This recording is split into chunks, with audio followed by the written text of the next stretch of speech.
everyone's looking for the young guy. They're looking for McVay.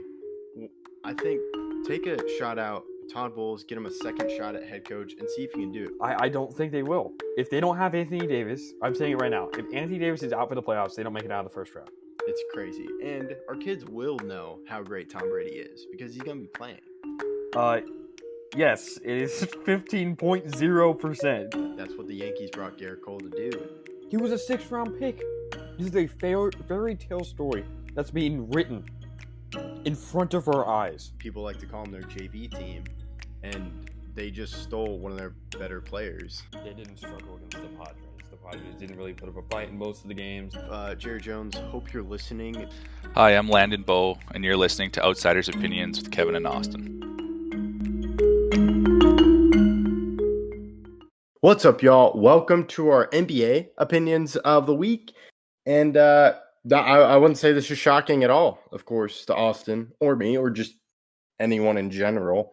But the Lakers are doing well, even without LeBron James. But it does help when they acquire a superstar and don't have to gut their team when they get Luka on their team. Austin, how do you feel about the Lakers right now? Lakers have played extremely well, like you mentioned, even with the LeBron injury. And I don't think LeBron's going to be out for too much longer. He may miss like 3 or 4 more games before he returns. But again, they played extremely, extremely well. And I've been surprised, but at the end of the day, the Lakers have consistently proven since the Luka addition to be a scary team. And I still have concerns regarding their center depth and how necessarily that's going to look. But I don't think it's crazy to say that they will have a very good chance in the playoffs to get a home first round. And then we'll obviously see what happens from there. Are they true contenders is something that I still need to see throughout the rest of the regular season. By the time we get to the playoffs, I'll definitely make that distinction. But right now, they are a dangerous team. The question is, are they really this dangerous? And I would say yes. So doing this without LeBron, and when LeBron gets back, he's still a very good player. And while he's not their best player anymore because they have Luka, he's still an extremely talented guy who's going to make a big impact for the Lakers when he returns. Yeah, I think you make some great points. And yeah, they're dangerous. And I do think Luka's helped with their center offensively because the Lakers, while I've heard they're doing well defensively, they're mostly an offensive team, and they just do enough on defense to get wins. And I think that's just kind of the way you traded away Anthony Davis, and that hurt your defense, but you got Luka and made him, and he became your best player. I would argue they are contenders just because you have Luka and LeBron, if LeBron is fully healthy for the playoffs. And it's just kind of, I think we talked about finals or bust teams. And it's just like you have LeBron on your team, it's finals or bust. I think if you have Luka and LeBron, you should be considered a contender just because of how good those two are. But basketball is more than just two guys. I think we've seen that with LeBron carrying teams. And while two guys can definitely be different than just one, right? Having such a hole defensively will be a problem, but they've been very good defensively.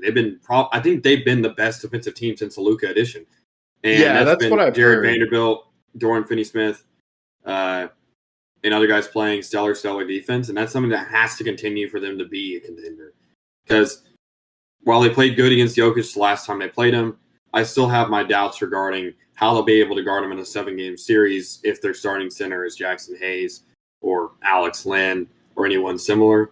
Or if they go small ball, which I could see them doing and playing LeBron at the 5 or maybe Jared Vanderbilt at the 5. It's going to be a tough matchup, but they get to outrun the other team. So I think that's kind of what they're doing is they're just playing a little bit of a smaller basketball, and they're just outrunning the other team and playing very good defense. Jared Vanderbilt and Dorian Finney-Smith are going to be huge parts of their team moving forward if they want to win a title this season. Yeah, and if you talk about Dorian Finney-Smith, a former Mav as well, he was on that Mavs team that went to that improbable Western Conference Finals run when the Mavs lost to the Warriors. And he's someone that's a great defender, but he also can shoot well from 3, especially with Luka. And I do think offensively, you mentioned defensively, you have Luka and LeBron are the primary players scoring offensively, but it does help that they have Austin Reeves as another scoring option.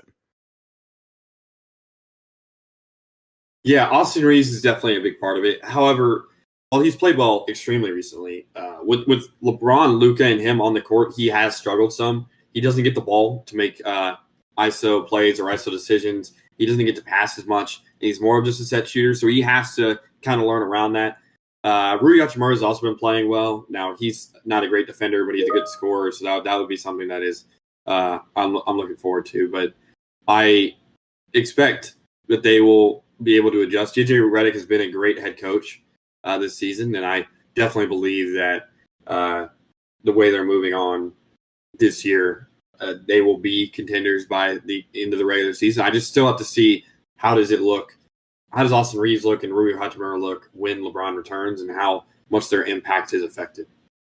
Yeah, I think that's a great point you make, and just kind of what does it look like, because now they fully have they haven't really had LeBron, Luka, and all of them get ready together. So we'll have to see. But it's just they are comfortable now in a playoff position. They're currently the 4 seed, but it's now how do they do well against some great teams in the West? Because you mentioned the Nuggets. You also would have to get past the Thunder. The Rockets are number 2 right now.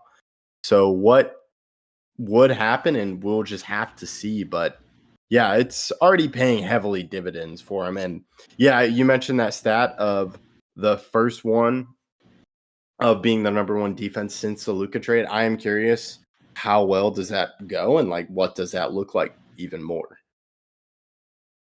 Yeah, I mean, that's a very good point, and I still need to see if they're able to keep up their defense. Maybe the league starts to learn around them regarding it, but the Lakers are playing extremely well, and I don't anticipate them to fall off anytime soon. Yeah, no, absolutely not. But yeah, that's pretty wild, and yeah, we'll have to see. We'll keep you updated on that, and we appreciate you listening to Outsiders Opinions.